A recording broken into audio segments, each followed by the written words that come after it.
On June 13th, Israel executed a series of intense strikes targeting the core of Iran's nuclear and military infrastructure.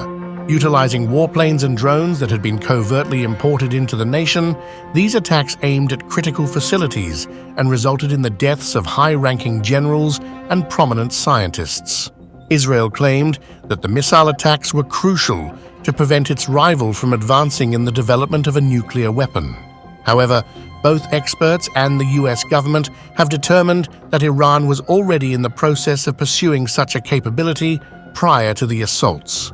And though Israel attained a key objective by hitting Ayatollah Khamenei's nuclear sites, there are two other dangers posed by Iran that the IDF has seemingly blunted.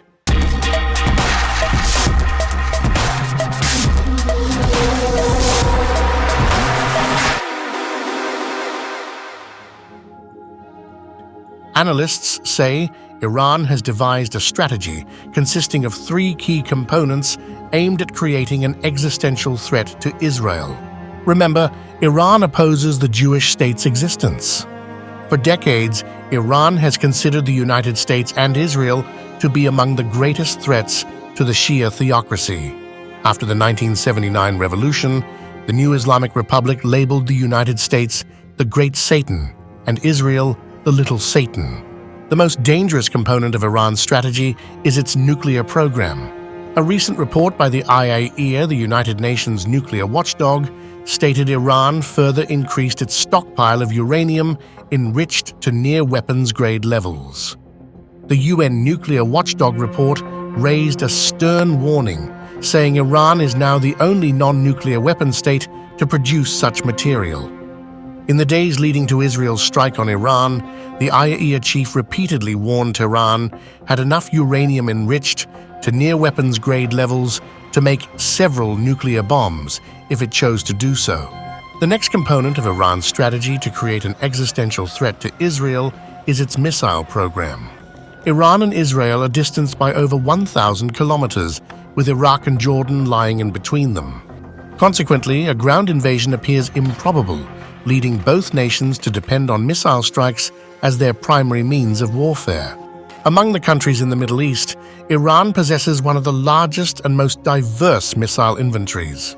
Iran possesses a vast arsenal of ballistic missiles, numbering in the thousands. According to certain Israeli officials, the Iranian government had ambitions to manufacture 10,000 more ballistic missiles within the next 3 years, and an additional 20,000 over the following 6 years.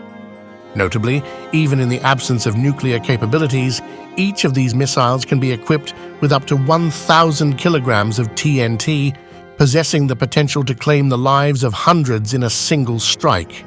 In its attack on June 13th, Israel hit Iran's key missile sites. Last but not least, the third component of Iran's strategy to create an existential threat to Israel is the axis of resistance, but that effort is crumbling.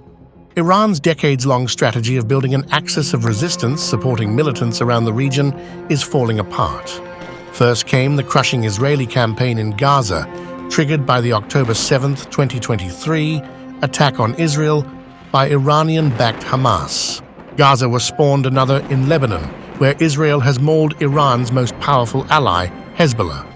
Then Iran's longtime stalwart ally and client in Syria, President Bashar Assad, took the Great Escape route. Syria's loss further weakened Hezbollah, whose powerful arsenal in South Lebanon had put Iranian influence directly on the border of its nemesis Israel. The speed of Assad's collapse showed just how reliant he was on support from Iran, which at the crucial moment didn't come. And after Trump returned to the White House, he ordered crippling U.S. air raids on pro-Iran Houthi rebels in Yemen.